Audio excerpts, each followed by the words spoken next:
안녕하세요. 만나서 반갑습니다. 역사가 김영주입니다. 한중일 근대사 삼국지 제178부 신선조의 반격, 갑양 진무대 출격 이란 주제를 가지고 오늘 함께 할까 합니다. 1868년 2월 신정국은 다루히토 친왕을 총독으로 그리고 사이고 다카모리와 이타가키 다이스케를 참모장으로 삼아가지고 총 3갈래의 길로 이렇게 포크처럼 찔러 들어갔다라고 했었죠. 자, 그렇게 해서 이제 에도성을 목표로 동정을 개시하게 되는데요. 당연한 얘기지만 신정부군의 목표는 뭐였냐? 에도성을 함락하고 궁극적으로 막부를 무너뜨린다. 그리고 휴군 요시노부를 권좌에서 끌어내린다. 이게 동정군의 최종적인 목표로 볼 수 있겠죠. 이렇게 함으로써 일본에 드디어 새로운 시대가 개막되었다라는 것을 알릴 수 있는 그런 신호탄으로 이 동정을 시작했다라고 볼 수 있겠습니다.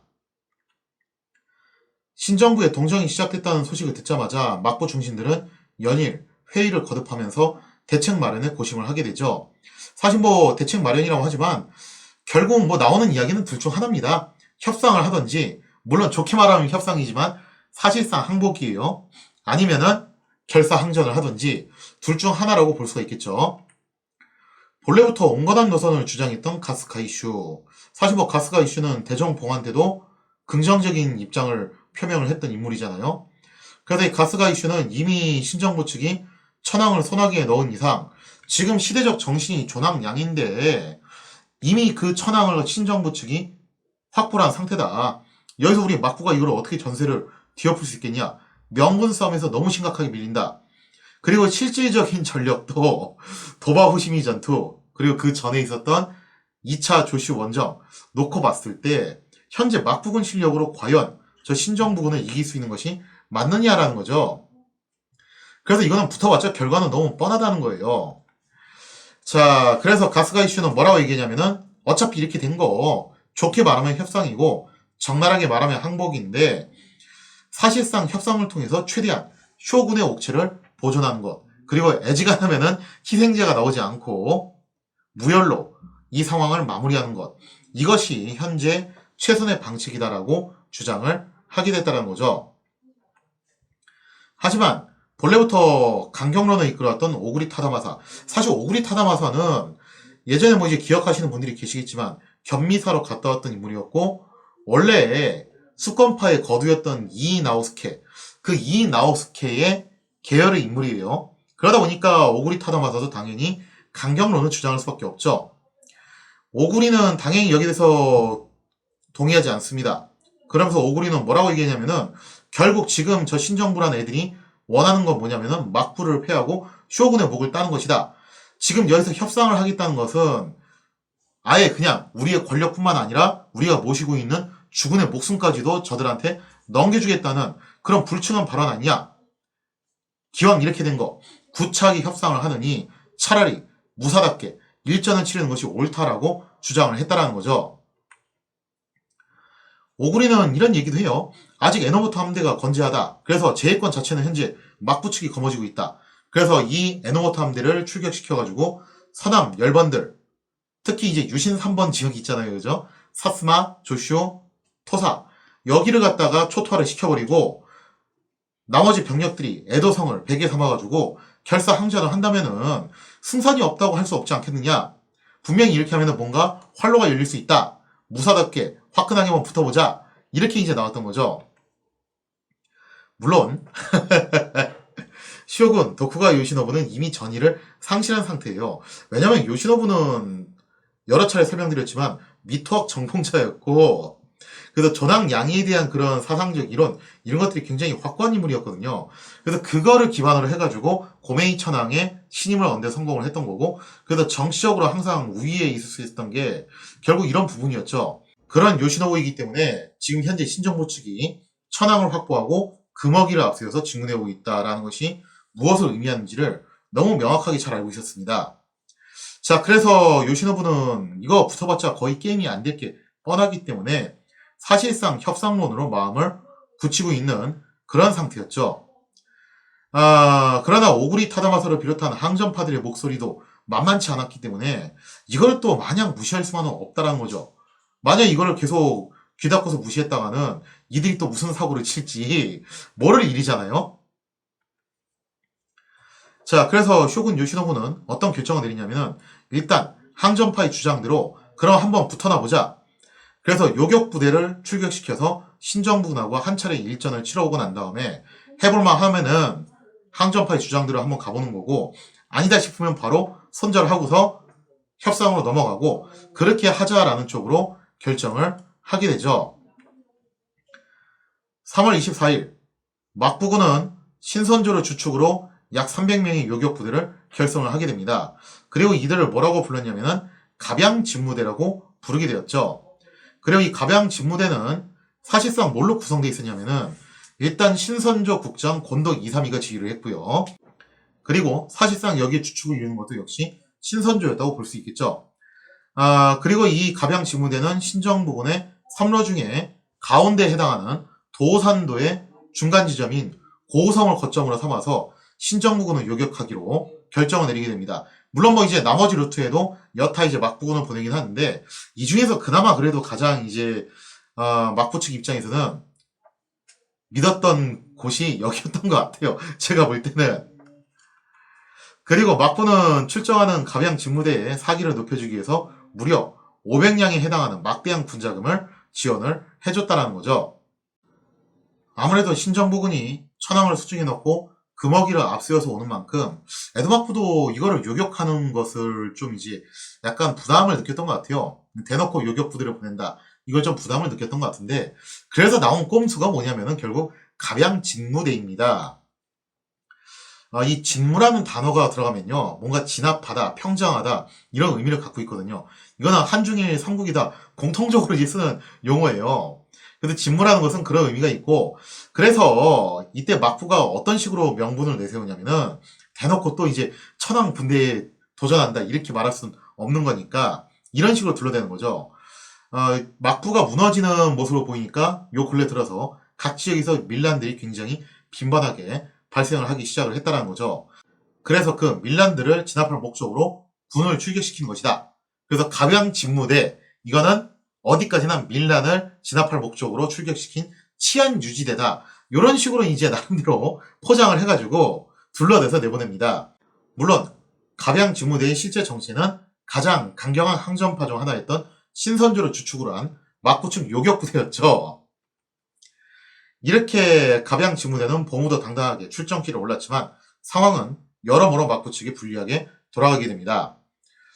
진짜 한번 꼬이기 시작하니까 여러 가지가 다 꼬이게 되는데요. 일단은 날씨부터가 안 좋았어요. 그래서 갑양 진무대의 행군 속도가 더뎠고, 거기다가 이제 날씨가 좋지 않으니까 병사들 사기가 좀 떨어진다고 신선조 국장 권도 232가 좀 여기서 어떻게 보면은 안 좋은 행동을 하게 되죠. 제가 지금까지 동서고금 역사를 통틀어 봤을 때 전쟁터에서 대놓고 파티 벌인 군대 치고서 제대로 되는 꼴을 못 봤어요, 진짜로. 그래서 권도 232는 자기 딴에는 병사들의 사기를 진작시킨다, 그런 명목이었던 것 같은데, 그래서 진군러상에 위치한 마을마다 위로연을 열면서 군자금을 탕진하고 시간을 지체했다는 거죠. 막부 측에서 무려 500량에 해당하는 막대한 군자금을 지원을 해줬다는 했잖아요. 얼마나 좋아요 이게. 요즘식 용어를 치자면은 법인카드 박박 긁어가지고 회식하는 거죠. 완전히 개꿀이죠 이게. 그러면서 그냥 세워라 내어라 하면서 띵까띵까 하면서 고우성으로 진격을 하고 있었다는 거예요. 이러니 무슨 뭐 전쟁이 되겠어요? 자, 그렇게 해서 3월 29일 무렵에 갑양 진무대가 늑장을 부리면서 고우성으로 엉금엉금 기어가고 있던 찰나, 이타가키 다이스키가 이끄는 신정부군 400명이 벌써 고우성에 입성을 하게 됩니다. 한 발 늦게 도착한 갑양 진무대, 난리가 났죠. 봤더니 벌써 신정부군이 고우성에 덜커덕 들어앉은 거예요. 특히나 이때 갑양 진무대 입장에서는 이게 굉장히 심각한 문제였던 게, 본래 갑양 진무대의 작전이 뭐였냐면은 고우성이 먼저 도착을 해서 여기서 농성을 한다. 이게 원래 작전이었거든요. 농성할 생각을 하고서 왔던 건데 지금 그 농성을 못하게 생긴 겁니다. 농성이 아니라 공성을 하게 생긴 거죠. 자, 예정이 없는 시나리오가 나오게 되니까 결국 권도 232가 나름대로 머리를 돌립니다. 일단 신정부군을 방심을 시키고서 그 틈을 노려서 뭔가 좀 일격을 한번 준비를 해보자. 자, 그래서 신정부군을 방심시키는 요량으로 이때 곤도 이삼이가 가명도 썼대요. 그래서 가명까지 써가면서 뭐라고 얘기를 하냐면은, 아, 우리는 막부군이 아니다. 막부군이 아니라 요 근래 이 지역에서 밀란이 빈번하게 발생을 한다고 하니까 이를 평정을 목적으로 나온 치안 유지대라고 그렇게 소개를 했다는 거죠. 그래서 이름도 갑양 진무, 진무대가 아니냐. 자, 그러면서 이제 곤도가 이렇게 둘러댔는데,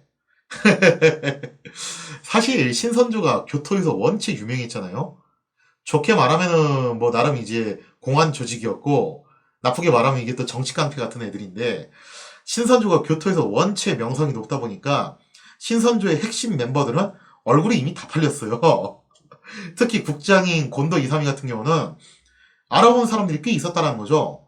그래서 신정부군 내에서 저거 곤도 아니야 하면서 알아본 사람들이 나왔고 결국 곤도의 얄팍한 거짓말은 금세 들통이 나게 되었다는 겁니다.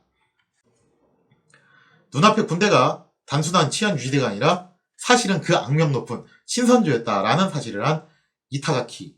참고로 이타가키 같은 경우는 토사본 출신이고 토사본의 가장 유명한 인물이 사카모토 료마죠. 그 료마가 원래는 이제 막부 측에서 파견한 자객에게 죽었다라는 것이 오늘날의 정설이지만 당대까지만 하더라도 당대뿐만 아니라 비교적 최근까지만 하더라도 범인을 신선조로 생각하는 사람들이 굉장히 많았어요. 그러니 당시 토사본 입장에서는 신선조는 나름의 원수였고 당연히 이타가키는 여기서 료마의 원수를 갚을 수 있는 그런 기회다라고 생각하고 즉각 출격해서 갑양 진무대를 향해 맹공을 퍼붓게 됩니다. 자, 그래서 고우성 부근 가츠누마 일대에서 전투가 벌어지게 되는데요. 이때 당시 전투를 뭐라고 불렀냐면은 고슈 가시오. 그래서 이제 고 가츠누마를 합쳐가지고 고슈 가시오 전투라고 뭐 부르기도 해요.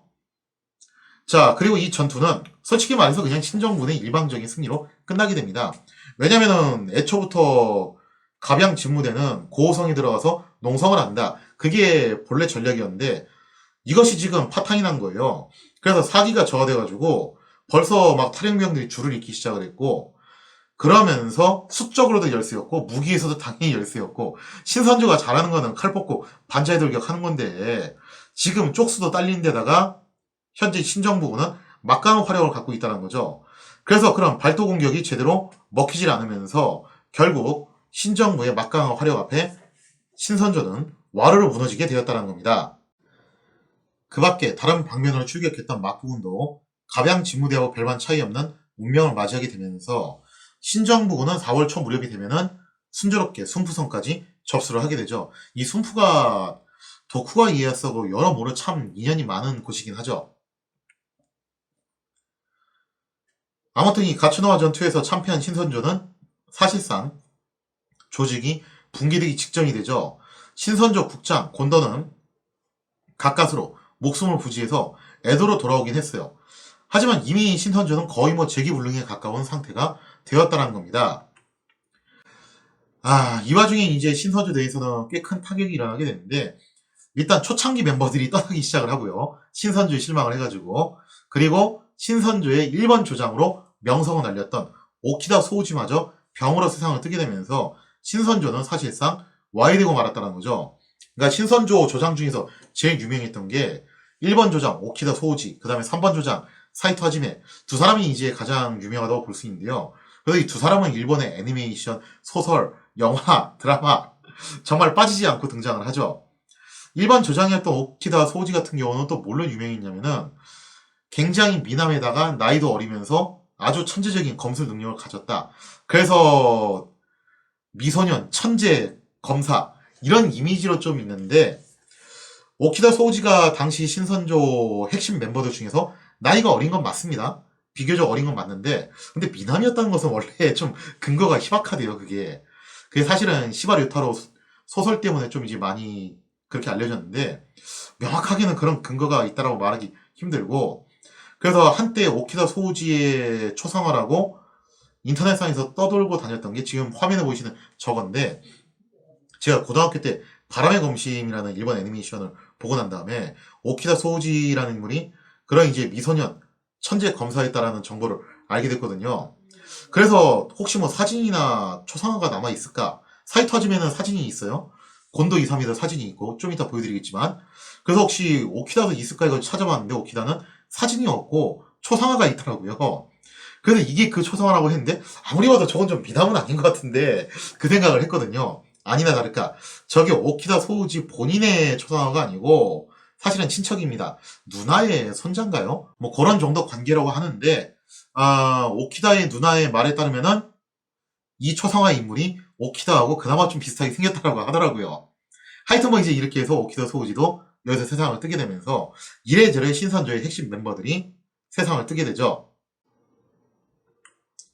이후 신선조의 잔당들은 히지카타 토시조와 사이토 하지메 등이 이끌면서 한동안 신정부군의 저항을 지속을 하게 됩니다. 요거는 이제 나중에 또 설명드릴 기회가 있을 것 같고요. 하지만 이제 더 이상 과거의 명성을 찾아볼 수 없을 만큼 몰락해버린 다음이었다고 볼 수 있겠죠. 훗날 에도 마쿠가 무너진 다음에 신선조 국장 곤도는 자결을 결심을 합니다. 하지만 이때 히지카타 토시조가 설득을 해요. 지금 여기서 헛되게 죽지 말고 일단 살아남아서 훗날을 도모합시다. 저도 이제 신선조 남은 인원들을 모아가지고 뭔가 반격을 준비해 보겠습니다. 자, 그래서 이 말을 듣고서 일단 후위를 도모하기 위해서 마음을 바꿔가지고 신정부군에 투항을 하게 됐다고 하죠. 당시 곤도는 쇼군 요시노부에게 직접 하사받은 이름인 오쿠보 야마토라는 이름을 쓰고 있었어요. 그리고 10만 서급의 다이메로 대우를 받고 있었다는 거죠. 이 곤도 이삼이 자체가 굉장히 출세지향적인 인물이었고, 그러니까 뭐 좀 부정부패를 마구잡이로 저지르는 그런 뭐 악당이라고까지 말하기는 좀 그런데 상당히 좀 이제 세속적인 인물인 건 맞아요. 그래서 이 곤도와 관련된 유명한 일화가 뭐냐면은 곤도가 입이 굉장히 컸대요. 어느 정도로 컸냐면은 하고 벌린 다음에 주먹이 입안에 들어갔다 나왔다 할 정도로 그 정도로 입이 컸다라고 하죠. 그러면서 곤도 이사미가 하는 말이 뭐냐면은 곤도가 존경했던 인물이 가토 기요마사라고 해요. 그러니까 임진왜란 때 쳐들었던 선봉장으로 유명하죠. 근데 그 가토 사마도 입이 굉장히 커가지고 주먹이 들어갈 정도로 그 정도로 입이 컸다라고 하죠. 그러면서 곤도 이사미도 부하들한테 자신의 입이 그 정도로 크다라는 것을 자랑하면서 나도 가토처럼 그렇게 출세할 수 있겠냐라는 그런 질문을 종종 했다라고 하죠. 결국 그 꿈이 이루어져서 쇼군으로부터 이름도 하사받고 10만 석급의 다이메로 대우도 받고 있었고 그랬었는데 뭐 이제는 완전히 몰락을 하게 된 거죠. 신선조는 거의 해체된 거고. 자, 그리고 자기가 신선조 국장이었던 사실이 알려지면은 이거 목숨 부지하기 힘든 상황이라서 일단 곤도는 자신의 이름을 숨기고 오쿠보라는 이름으로 계속 행세를 하게 됩니다. 그래서 신정부는 한동안 그가 곤도인지도 모르고서 그냥 넘어갔대요. 하지만 신정부 내에서도 역시 이번에도 곤도의 얼굴을 알아보는 사람이 있었다는 거죠. 그래서 유명한 게 이게 어떻게 보면 독이 된 건데 결국 곤도는 얼마 안 가서 정치가 탄로나 체포를 당하고 말았다는 겁니다. 자, 곤도가 체포를 당해가지고 사형에 처해질 위기에 놓이게 되니까 가스가 이슈가 신정부 측에 선처를 구했다라고 해요.